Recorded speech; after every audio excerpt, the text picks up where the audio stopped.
चलो सवाल देखो, सवाल करें, ध्यान से देखिए। सवाल में क्या लिखा है, 2x माइनस 3y प्लस 6 बराबर 0 सरल रेखा। कहने का मीनिंग ये है कि ये जो समीकरण दिया है ये काय का समीकरण है, एक रेखा का समीकरण है, रेखा का समीकरण है। तो a बराबर यहाँ क्या है 2 और b बराबर क्या है -3 और c बराबर क्या है 6। क्योंकि रेखा का समीकरण होता क्या है ax plus by plus c बराबर 0। तो तुलना करने पर तुम देखोगे a बराबर 2 है, b बराबर -3 और c बराबर 6।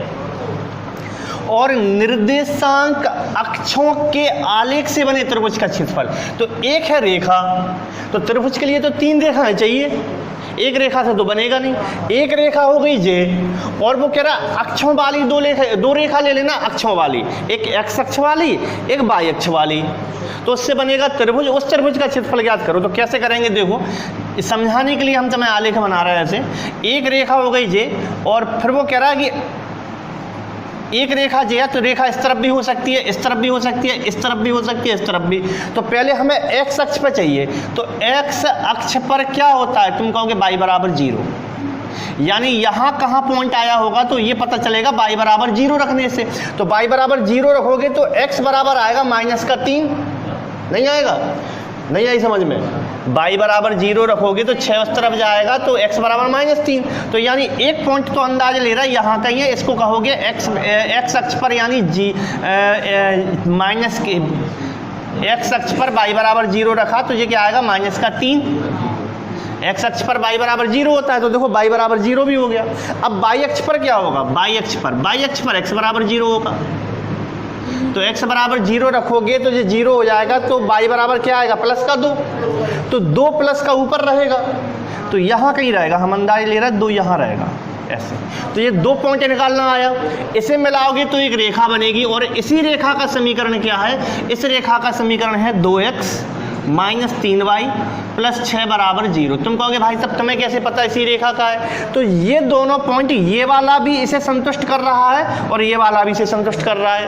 कहने का मतलब x की जगह 2 y की जगह 0 रखोगे तो ये 0 बनाएगा, और x की जगह -3 और y की जगह 0 रखोगे तो भी ये 0 बनाएगा, यानी संतुष्ट कर रहा है। तो इस रेखा पर ये दोनों बिंदु है, तो ये त्रिभुज बन गया। कौन सा त्रिभुज बन गया, ऐसे बन गया। तो बाकी तुम्हें निकालना कैसे है, तो इसको सरल बनाने के लिए तुम क्या कर सकते हो कि यहाँ तक की दूरी तो 3 है, दूरी माइनस में लेते नहीं है, दूरी नाप रहे हैं तो है तो -3, लेकिन दूरी को अपन प्लस में ले लेंगे। और यहाँ तक की दूरी कितनी है 2, ये माइनस में क्यों नहीं लिया, क्योंकि दूरी ले रहे हैं हम, दूरी माइनस में नहीं लेते हैं। तो ये आधार है, ये ऊंचाई है, तो त्रिभुज का जो क्षेत्रफल हो जाएगा वो 1/2, आधार है 3 और ऊंचाई है 2, 2 से कटेगा 2, तो आंसर आएगा 3 वर्ग इकाई। तो इसका आंसर आएगा 3 वर्ग इकाई। और अगर तुम्हें वो वाली विधि लगानी है, वो 3 पॉइंट वाली, तो यहाँ 0 0 हो जाएगा, ऐसे नहीं हो जाएगा। तो जब लगाओगे तो क्रमशः लगाना, चाहे इस तरफ से शुरू करो चाहे इस तरफ से, यानी कि क्रम से कहीं से भी स्टार्ट कर लो। अगर 0 से स्टार्ट करोगे फिर 0 से स्टार्ट करोगे तो ऐसे क्रम से ले लेना। तो जैसे मान लो 1/2 ले लिया तुमने, तो एक बार लेके दिखा रहा है 0 0 करोगे तो यहाँ -3 0 आएगा और यहाँ क्या आएगा 2 0। तो ये 0 ये 0, अच्छा एक बार और 0, तो ये 0। अब क्या हो जाएगा, तो सब कुछ 0, जे भी 0। एक मिनट रुक जाओ, एक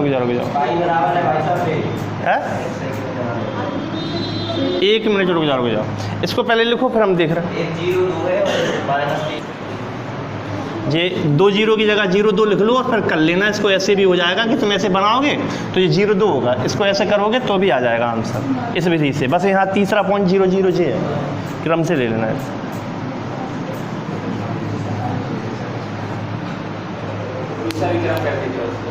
कहीं से भी सीधे जैसे चलेगा, कहीं से भी स्टार्ट करो।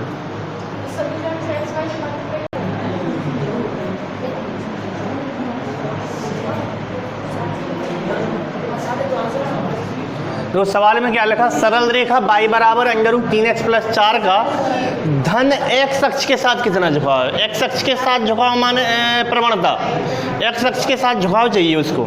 तो कैसे, मतलब अगर हमें x अक्ष के साथ झुकाव चाहिए तो हमें पता है कि x अक्ष के साथ झुकाव m दिखाता है, m। तो m बराबर क्या होता है, m बराबर होता है tan थीटा। इतनी बात पता है तुम्हें, tan थीटा। और अगर ये समीकरण इस प्रकार से दिया है y बराबर x, तो ये वो वाला समीकरण नहीं है y बराबर mx प्लस c, तो सीधा सीधा मान m का दिया है √3। अब तुम्हें बस ये पता करना है कि tan थीटा में √3 होता कौन है।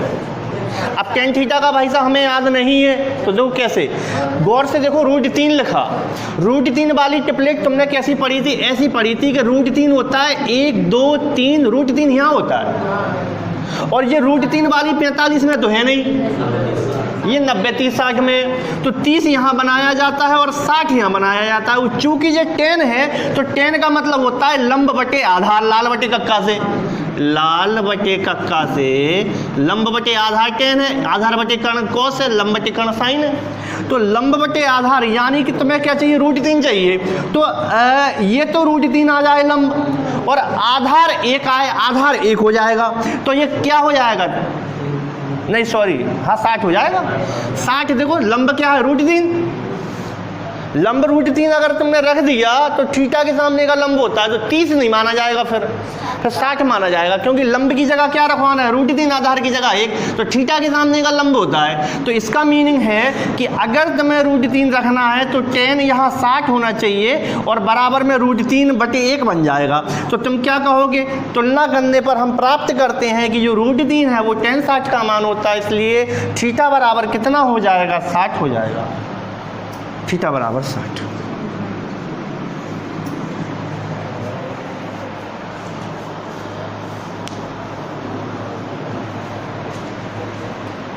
चलो देखो सवाल ध्यान से सुनना, -1 4 से होकर गुजरने वाली और 3x + 2y - 7 बराबर 0 के समांतर रेखा का समीकरण क्या है। वो कह रहा है जो रेखा ज्ञात करो ना वो इसके समांतर होना चाहिए, और दूसरी कंडीशन इस बिंदु से गुजरनी चाहिए। तो हम क्या कहेंगे, अगर इस बिंदु से गुजरेगी तो ये बिंदु से संतुष्ट भी करेंगे, और अगर इसके समांतर है तो a1/a2 बराबर b1/b2 तो होगा, पर c1/c2 बराबर नहीं होना चाहिए।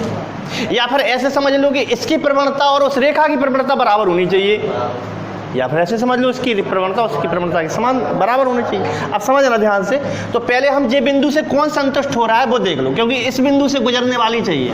तो -1 यहाँ रखोगे तो -3 और 4 दूनी 8, 8 में से 3 गए 5, तो ये संतुष्ट हो जाएगा। अच्छा दूसरा वाला, तो ये हो सकता है, गारंटी नहीं है, हो सकता है एक आध और संतुष्ट हो जाए। तो अभी सब चेक कर लो, ये वाला चेक करोगे -1, तो -3 और 4 दूनी 8, 8 में से 3 का 0 बनेगा, यानी ये तो किसी कंडीशन में नहीं हो सकता। फिर से चेक कर लो, -3 और 4 दूनी 8, ये 0 बन जाएगा क्या। तो ये जो रेखा है वो गुजरेगी, पर इस बिंदु से नहीं गुजरेगी, कहीं और से गुजरेगी, क्योंकि जब यहाँ से गुजरेगी तो उसे संतुष्ट भी करेगी, जो इस बिंदु से गुजरेगा वो उसे संतुष्ट भी करेगा। अब देखो 3x, इस पर रखो -3 और 4 दूनी 8, 8 में से 3 गए तो +5, +5 0 हो जाएंगे, तो ये भी आंसर नहीं हो सकता। अब बचा आखिरी ऑप्शन, इसमें चेक करके देख लो, -3 और 8, 8 में से 3 गए 7 बचे, 5 तो ये भी नहीं हो सकता। अगली कंडीशन तो चेक भी नहीं करना, फिर भी हम करवाए दे रहे हैं कि a1/a2 बराबर b1/b2, लेकिन बराबर नहीं होता है c1/c2। तो a1/a2 3/3, b1/b2 2/2, c1/c2 -7/-5, तो ये तो बराबर है लेकिन ये बराबर नहीं है। तो ये भी कंडीशन फिट हो रही है इसमें कि a1/a2, क्योंकि समांतर की कंडीशन यही है ना, a1/a2 बराबर b1/b2, लेकिन बराबर नहीं है c1/c2। फिर भी तुम्हें ये चेक करने की आवश्यकता नहीं थी, क्योंकि पहला ही अकेला फिट हो रहा था। नहीं तो दोनों कंडीशन चेक होना चाहिए, तीसरी अगर हो रही a1/a2 वाली से, तो ये भी तो चेक होना चाहिए कि -1 4 से गुजरे। क्या कह रहे हैं, प्रवणता चारों में समान हो रही, तो फिर वो ये भी चेक करना पड़ेगा इस बिंदु से। हाँ देखो, इसमें ऐसे भी कर सकते हो तुम, इसमें तुम ऐसे भी कर सकते हो कि इस बिंदु से तो गुजरनी चाहिए और इसके समांतर होनी चाहिए। तो अगर इसके समांतर है तो जो इसकी प्रवणता है वो ही उसकी प्रवणता है, जिसकी रेखा जो रेखा तुम्हें चाहिए उसकी प्रवणता भी वही है जो इसकी है। तो इसकी प्रवणता क्या हो जाएगी, -3/2। अब प्रवणता है और बिंदु है, बिंदु कितनी है, -1 और 4। अब बिंदु भी है, प्रवणता भी है, रेखा का समीकरण चाहिए, तो कौन सा फॉर्मूला है, y माइनस y1 बराबर m into x minus x1। इसे रखोगे तो y माइनस y1 मतलब हो जाएगा 4 बराबर m का मतलब -3/2 और x माइनस x1 का मतलब +1 हो जाएगा, +1 हो जाएगा, माइनस माइनस प्लस। 2 का गुणा यहाँ करोगे तो 2y माइनस 8 बराबर -3x माइनस के 3। अब 3x को इस तरफ लाओ तो 3x प्लस y और माइनस के 3 भी इस तरफ लाओ, 8 में 3 का माइनस के 5, जी वाला हो जाएगा, ऐसे भी हो जाएगा। लेकिन हम सलाह देंगे ऑप्शन पर नज़र डालो, पेन मत चलाओ और देख के टिक कर दो। ये छोटे मोटे सवाल, बिंदु 1 2 से गुजरने वाली एक सरल रेखा का समीकरण ज्ञात करो जो इसके लंबवत हो। अगर इसके लंबवत है तो इसकी प्रवणता और उसकी प्रवणता दोनों का गुणा -1 होना चाहिए। इसकी प्रवणता और जो उत्तर है जो रेखा उसकी प्रवणता दोनों का गुणा -1 होना चाहिए, पहली बात। और दूसरी बात, इस बिंदु से गुजर रहा है तो ये बिंदु से संतुष्ट भी करेगा, 2 बातें। तो ऑप्शन पर नजर डाल लो तब भी हो जाएगा। पहले ऑप्शन बिंदु रखो 1 2 तो नहीं गुजरेगा, LHS RHS बराबर नहीं होंगे। अच्छा, इसमें LHS RHS बराबर होंगे क्या, 1 दूनी 2, 2 में से 2 का 0 हो गया। अच्छा, इसमें बराबर होंगे क्या, 1 दूनी 2, इसमें नहीं होंगे। इसमें देखो 2 माइनस नहीं होंगे। तो यही अकेला है जो संतुष्ट कर रहा है उस समीकरण को, ये इसी से ये बिंदु गुजर रहा है, इसी बिंदु से ये रेखा गुजर रही है और कोई नहीं हो रही है। लंबवत है तो प्रतिच्छेद भी करेंगी। हाँ,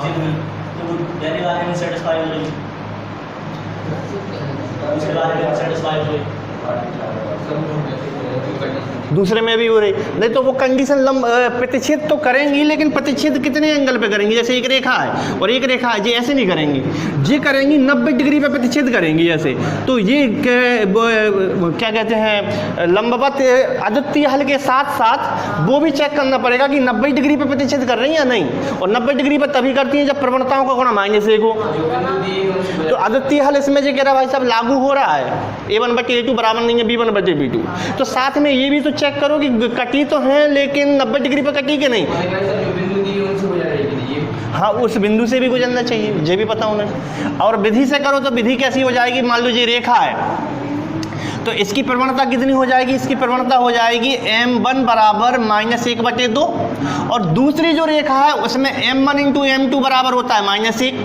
तो m1 है -1/2, m2 हमें पता नहीं है, ये -1 है, माइनस से माइनस कट जाएगा तो m2 बराबर क्या आएगा। अब m2 तुम्हें पता चल गया, बिंदु तुम्हें पता है, फिर वही फॉर्मूला लगा देंगे y माइनस y1 बराबर m into x minus x1। तो y माइनस y1 कितना है 2 और m आ गया 2 और x माइनस x1 कितना है 1। इसे हल करो, y माइनस 2 बराबर 2x माइनस 2, तो 2x माइनस y और माइनस के 2 है प्लस के 2 हो जाएंगे 0 हो जाएगा।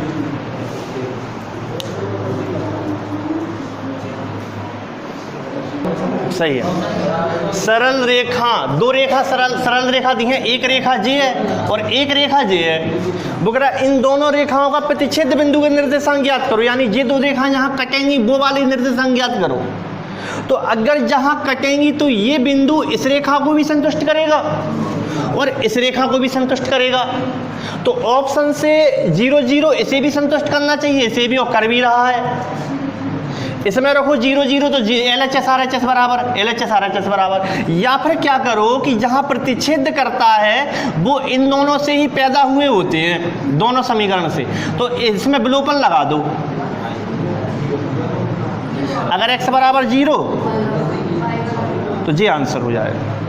प्रतिच्छेद बिंदु चाहिए तो विलोपन लगा दो, वही बिंदु निकल के आ जाएगा। कार्तीय तल में 2 रेखाएं थी, जहां प्रतिच्छेद की उसके निर्देशांक आ जाएंगे, बस विलोपन लगा दो।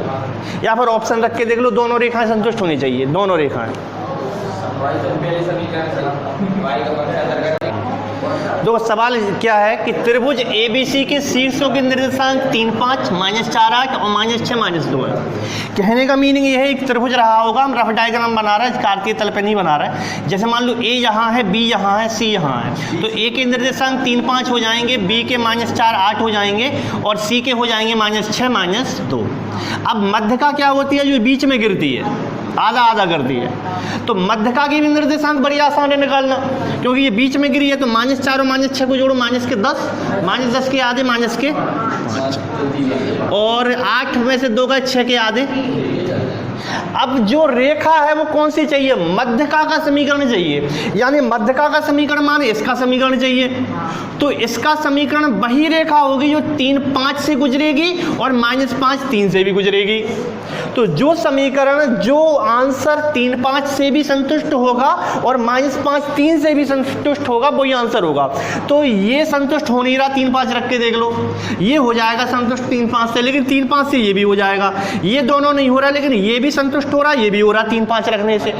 लेकिन दोबारा क्या रखोगे, -5, 3, तो -5, 3 से ये नहीं हो रहा, 25 माइनस के 25 और 3 53, क्या ये बराबर होते हैं, नहीं, तो ये भी कट गया। अब बचा जे, इस ये हो रहा होगा, इससे भी संतुष्ट। -5 रखोगे तो -5 और 3 रखोगे तो 3 चौका 12 और प्लस के 17, ये 0 आना चाहिए, तो देखो 17 - 17 0, तो यही इसका आंसर हो जाएगा।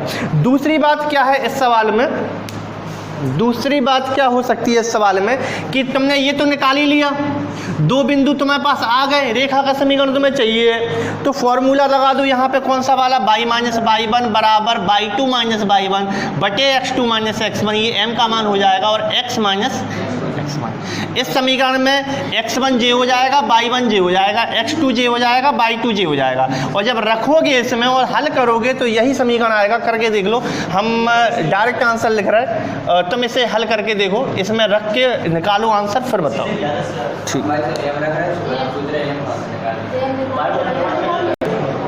देखो, किसी रेखा पर अक्षों के बीच कटे हुए, आवाज नहीं, ध्यान से सुनना, किसी रेखा पर अक्षों के बीच कटे हुए, तो ध्यान से देखना, अक्ष तो जी हैं, तो कोई रेखा अक्षों के बीच कटे हुए अंतःखंड का मध्य बिंदु 3 - 2 है। किसी रेखा पर अक्षों के बीच कटे हुए अंतःखंड का मध्य बिंदु 3 - 2 है, तो उस रेखा का समीकरण क्या है। कहने का मतलब ये हो रहा क्या, यही हो रहा क्या, तो ऑप्शन पहले एक में जो रेखा गुजरी होगी वो 3 - 2 से गुजरी होगी। करके देखो एक बार, 3 - 2 से कौन सी गुजर रही है, पहली वाली गुजर रही है और कोई नहीं गुजर रही। गौर से एक बार चेक कर लो, ऐसा नहीं हो एक आध और गुजर जाए।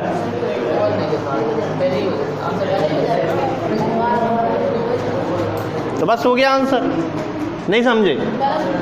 सवाल में क्या लिखा, किसी रेखा पर अक्षों के बीच, एक अक्ष जे है, एक अक्ष जे है। अब तुम कहोगे 3 - 2 भाई साहब यहाँ तो होता नहीं है, तो हम भी कह रहे हैं हाँ नहीं होता, लेकिन हम तो एक डायग्राम रफ के तौर पे ले रहे थे, एक डायग्राम रफ के तौर पे ले रहे थे कि ये ऐसा कुछ हो जाए। वैसे 3 - 2 इस तरफ होना चाहिए, अगर सोचा जाए तो यहाँ होना चाहिए, यहाँ पर, तो यहाँ मध्य में 3 - 2, लेकिन अगर यहाँ भी बना दिया तो चित्र तो वो चेक नहीं करेगा, तो तुम्हें तो फिर भी सही बनाया करो, अपने हाथ से कोई नहीं, आदत खराब की पड़ जाएगी। 3 - 2 ऐसे, और ये कितना है, तो ये या तो तुम ऑप्शन से कर लो, यही फिट हो रहा अकेला ऑप्शन में, और कोई हो नहीं रहा। और अगर विधि से करोगे तो कैसे करोगे, ये मध्य में है ना, तो इस तरफ का टुकड़ा और इस तरफ का टुकड़ा बराबर है, बराबर होगा, क्योंकि वो कह रहा है कि अंतःखंड के मध्य बिंदु 3 - 2 है, मतलब ये रेखा का मध्य बिंदु 3 - 2 है। अब ये कितना हो जाएगा, तो ये x पे तो x 0 हो जाएगा, और ये बिंदु कितना हो जाएगा, 0 y हो जाएगा, नहीं हो जाएगा। अब तुम कहोगे कि इस सवाल में x + 0/2 करो तो 3 आना चाहिए, और 0 + y/2 करो तो -2 आना चाहिए। किस नियम से, क्योंकि वो मध्य में, तो इसका एवरेज ही नहीं होता है, एवरेज होता है इसका, एवरेज होता है इसका। तो यहाँ से x बराबर कितना आएगा, 6, और y बराबर -4, तो x बराबर 6 आएगा और y बराबर क्या आएगा, -4 आएगा। तो यानी j हो जाएगा तुम्हारा 6 0 हो जाएगा, और j हो जाएगा तुम्हारा 0 - 4। एक j है और एक j है। अब तुम्हें रेखा का समीकरण चाहिए, तो रेखा का समीकरण कैसे निकलेगा, y - y1 बराबर y2 माइनस y1 बटे x2 माइनस x1 और x माइनस x1। लेकिन इससे अच्छा, सबसे अच्छा यही था कि अगर ऐसा सवाल था पेपर में तो इतनी कहानी ना पढ़ के ऑप्शन चेक करके समय बचा लेते अपना, क्योंकि ये बहुत ज़रूरी है कि तुम समय कितना ज़्यादा बचा पा रहे हो पेपर में। तो अगर इस तरह से ऑप्शन है कि कोई और फिट ही नहीं हो रहा, अगर एक आध और फिट हो जाता तो मजबूरी हम फिर ये करते। तो यहाँ से हल करोगे जी x1 y1 हो जाएगा 6 0 जे 0 4 हो जाएगा। तो यहाँ हल करोगे तो जे आंसर आना चाहिए 2x माइनस 3y। हल करके देख लो बराबर 12 जे आना चाहिए।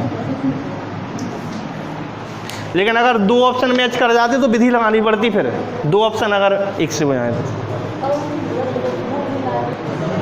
चलो देखो सवाल देखो, बिंदु 1 4 से गुजरने वाली तथा, मतलब एक ऐसी रेखा है जो बिंदु 1 4 से गुजर रही है तथा 2x प्लस 9y माइनस 14 लंब है उस रेखा के ऊपर, लंब है उस रेखा के ऊपर जो रेखा इस बिंदु से गुजर रही है। लिखा है सवाल में लंब रेखा द्वारा बाई अक्ष पर कटा अंतःखंड क्या है। तो वो जो रेखा है वो बाई अक्ष पर जो दूरी बनी है बाई अक्ष पर, उस रेखा की ज्ञात करना है।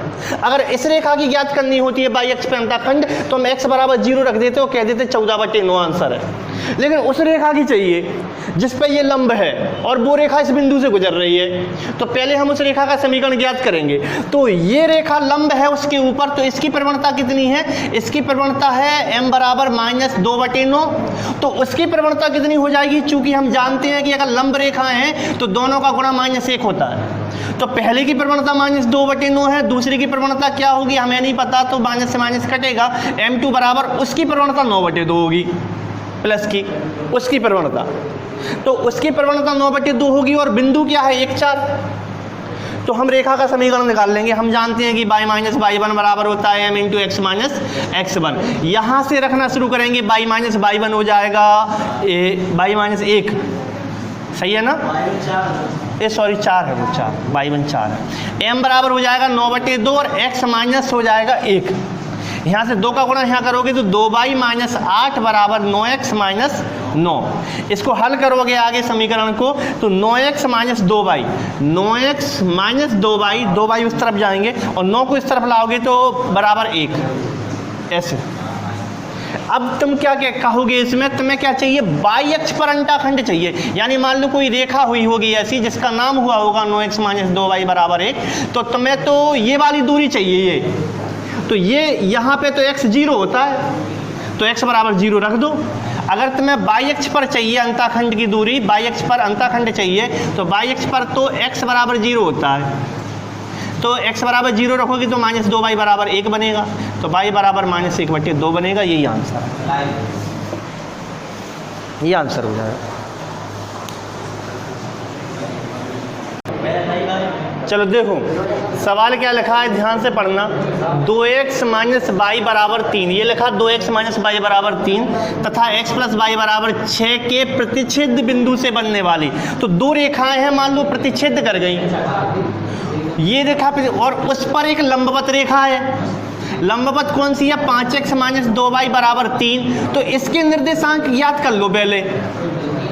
कैसे, इन पे विलोपन लगा दोगे, तो विलोपन लगाओगे तो कितना आ रहा, 3 3। अब एक सवाल, एक नियम तुमने पढ़ा होगा कि ये मतलब क्या सवाल कि लंबवत रेखा का समीकरण क्या है। मतलब कहने का ये है कि इस बिंदु पे जो ये बिंदु पे जो लंबवत रेखा बनेगी उसका समीकरण क्या है। कहने का मतलब एक रेखा है ये और ये लंब होनी चाहिए, ये लंब होनी चाहिए काय के ऊपर 5x, हाँ वो ही कर रहा है। तो m1 इंटू m2 बराबर -1, तो इसकी प्रवणता कितनी हो जाएगी, इसकी प्रवणता है m1 बराबर हो जाएगी -5/-2, तो 5/2। तो दूसरे की प्रवणता कितनी हो जाएगी, m1 इंटू m2 बराबर -1। ये वो रेखा है जो इस बिंदु से गुजरेगी लेकिन लंबवत होनी चाहिए, इस बिंदु से गुजरेगी लेकिन वो कैसी होनी चाहिए, लंबवत, और बिंदु यही रहना चाहिए और लंबवत होना चाहिए उस पर। तो हम क्या कह रहे हैं, m1 का मान कितना आया 5/2, m2 का हमें पता नहीं है, वो आ जाएगा m2 बराबर आ जाएगा -2/5। अब प्रवणता आ गई और बिंदु दिए हैं 3 3 और प्रवणता भी है तो रेखा का समीकरण निकल जाएगा। तो रेखा का समीकरण क्या होता है, y माइनस y1 बराबर m into x minus x1। तो y माइनस y1 कितना है 3 और प्रवणता है और x माइनस 3, 5 का गुणा है कर दो 5y माइनस 15 बराबर माइनस 2x प्लस 6, तो 5y प्लस 2x बराबर 15 को इस तरफ ले जाओ 21, ये हो जाएगा। माइनस के इस तरफ लाओगे तो माइनस हो जाएगा, इस तरफ लाओगे तो